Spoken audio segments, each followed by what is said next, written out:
want to continue though on the nutrition public health lies from yesterday. I went through the first 5 yesterday, but the thing that I want to reiterate, and actually I thought about it today, and I'll play the rap song that I created again here in a minute after I walk through these, but it's really important that people don't naively have this view that, well, yeah, sure, these scientists just got it wrong, but they were well-meaning, and based on the information they had at the time, that's why we have the public health policies that we have. I've researched this. I've been researching this for years when I had my healthcare company, and then just going through fasts and then dealing with my own weight issues and trying to learn all about what's going on behind the scenes. And it is definitively true that none of these myths that we're led to believe about nutrition had any basis in science. They were malicious from the start. So, so it's critical to understand that. And as I lay out this information, I'm showing that because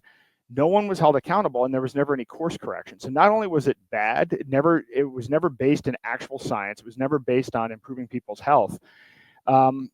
Most of it was never corrected, or if it was corrected, it was a way that was actually worse. And people made tens of billions of dollars off of it and continue to do so. So today I'm going to focus on a few. One of them is 8 glasses of water a day. Okay, that you probably heard that. I mean, this is a common thing. You download an app. Everybody's like, if you've got a Fitbit, did you have your 8 glasses of water today? There's no evidence for that. And in fact, excess water can strain your kidneys. And furthermore, having a whole bunch of water and that doesn't have electrolytes and some other things isn't all that great either. But there was never a scientific basis for this. This was pushed by the U.S. Food and Nutrition Board and was pushed heavily by Big Water, by Dasani and by these other companies, and they benefited from it dramatically. You had Nestlé, Perrier, a lot of these companies amplified this heavily through marketing, and there's been no formal accountability. In fact, it's still kind of generally accepted. No one's ever issued a retraction. But what has happened over it is it's been a huge boom for the water industry. So Nestle water brands do over $8 billion annually, and global bottled water is now $300 billion as of 2023. So this is basically, again, this along with the other 5 from yesterday, it's more stuff that we were told and that got integrated, and nutritionists started spewing it, and it became part of apps, and it became part of this common lore of what you have to do, and there's no basis for it. It's just simply not true. The other one was lie number 7, dairy for bones. Right? So you had all these campaigns, milk, it does a body good, and you had all of these, milk mustaches and this whole big marketing campaign. That's also a dairy industry deception.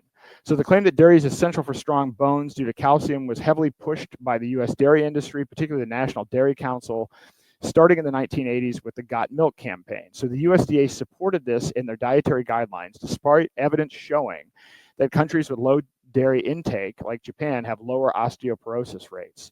So excess dairy can cause inflammation and doesn't prevent fractures. Greens and exercise are better for bones. So again, I don't even know if they still do I don't have a TV. I don't know if they may still do the Got Milk commercials, but that was a complete fraud. So the National Dairy Council, a panel backed by the dairy farmers, put this together. The USDA supported it via the 1992 food pyramid that's killed millions of people, the USDA food pyramid holocaust. No one was held accountable. The USDA adjusted guidelines, no penalties, nothing bad happened, and U.S. Dairy sales absolutely surged. It added $1.5 billion of revenue over a decade, that Got Milk campaign. So you've been lied to again. Lie number 8. Sugar is just empty calories. I mean, it's not just empty calories. It's actually worse than that. We've got to squint to read this. But public health labeled sugar as empty calories in the 1970s, downplaying the role in obesity and diabetes. Influenced by the Sugar Association, which funded studies to deflect blame to fats. We talked about that yesterday with Ansel Keys and his work to push the propaganda narrative that low-fat diets are good, and that bacon and eggs and red meat cause heart attacks and cholesterol, all fake. This is tied into that. So the USDA echoed this, suggesting moderate sugar was fine. Research now shows that sugar drives metabolic syndrome, 10 million obesity-related deaths since 1992, and is a major disease factor, not just an energy source. So again, you need absolutely zero added sugar. There is no reason to have added sugar in your diet. It has no nutritional value. It actually just it spikes your insulin. It's disastrous, and it's more addictive than cocaine. So they pushed it just as empty calories or just as something, and this is kind of this innocuous thing, and that's what allowed all of this to happen. So no evidence behind it. And by the way, it gets worse because now they're coming up with a new global Lancet dietary guidelines, and it actually includes added sugar in it as part of the diet. So again, my point in all of this is it starts out malicious, and then there's never any self-correction, and sometimes the correction that happens is actually worse. So who's responsible? The Sugar Association, with USDA support, funded studies to deflect blame. And was there any accountability? No legal penalties. Just it was exposed in JAMA in 2016, but a slight adjustment in the guidelines. So who profited? Well, U.S. global sugar sales, $48 billion in 2023, and not to mention, by the way, the fact that sugar is also subsidized heavily by the taxpayers. So like this is just a I mean, public health and the government is trying to kill us. U.S. consumption rose from 120 to 130 pounds per person for consumption of sugar.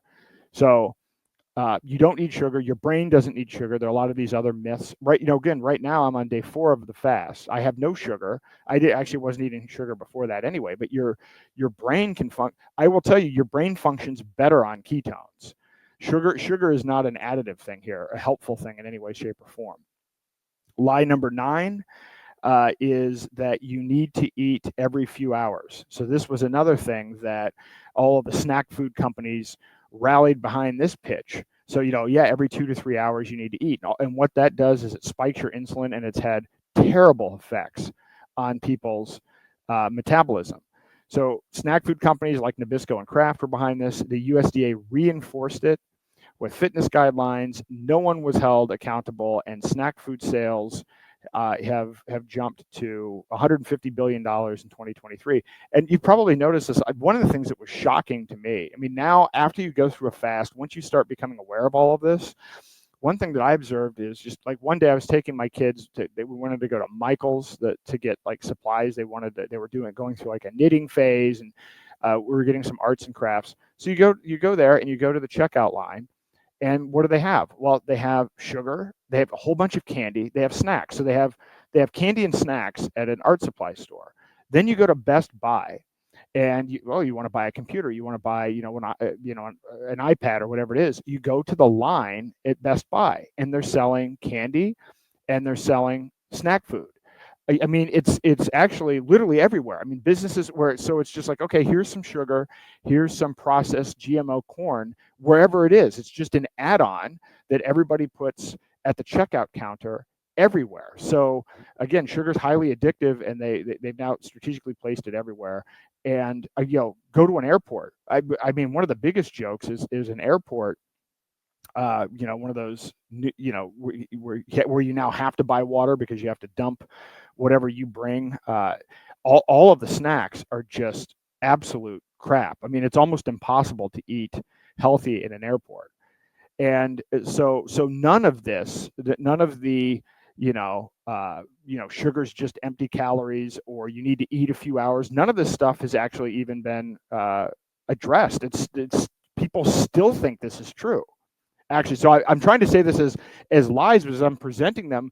It may come off as, well, yeah, we now know it's a lie. No, most people don't even know this stuff is already is a lie. It's still actively what people think is the right thing to do for dietary guidelines. And lastly, lie 10, all calories are equal. Well, all calories are not equal. So, broccoli is not the same as soda, and the effect of these calories in terms of insulin level.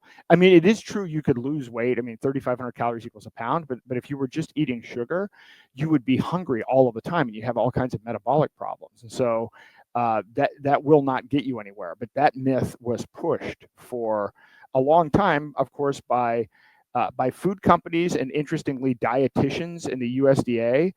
And Koch funded studies to downplay sugar's impact. But I mean, again, this is one of these things, and I said this story last night. I'm pissed because when I needed to lose weight when I was a kid, I went to a nutritionist and they told me to eat Snackwell cookies and eat low fat. Nutritionists are retarded. I mean, it's not that they're retarded. They're NPCs that follow a curriculum. So they actually go through training, like in a lot of these things. They don't question the training. They think the people that are teaching them are actually teaching them the right thing, and then they parrot the thing. But they're the last people you should go to for advice. Doctors as well. I mean, these people need to unlearn. They have learned the wrong thing, and then they've been given the status as authority figures. And in many cases, they have actually legal authority. They're the only ones with legal authority to push these things, and they're completely wrong and untrained on nutrition. So in any event, Coca-Cola has benefited handsomely, and the global soft drink market is now $400 billion.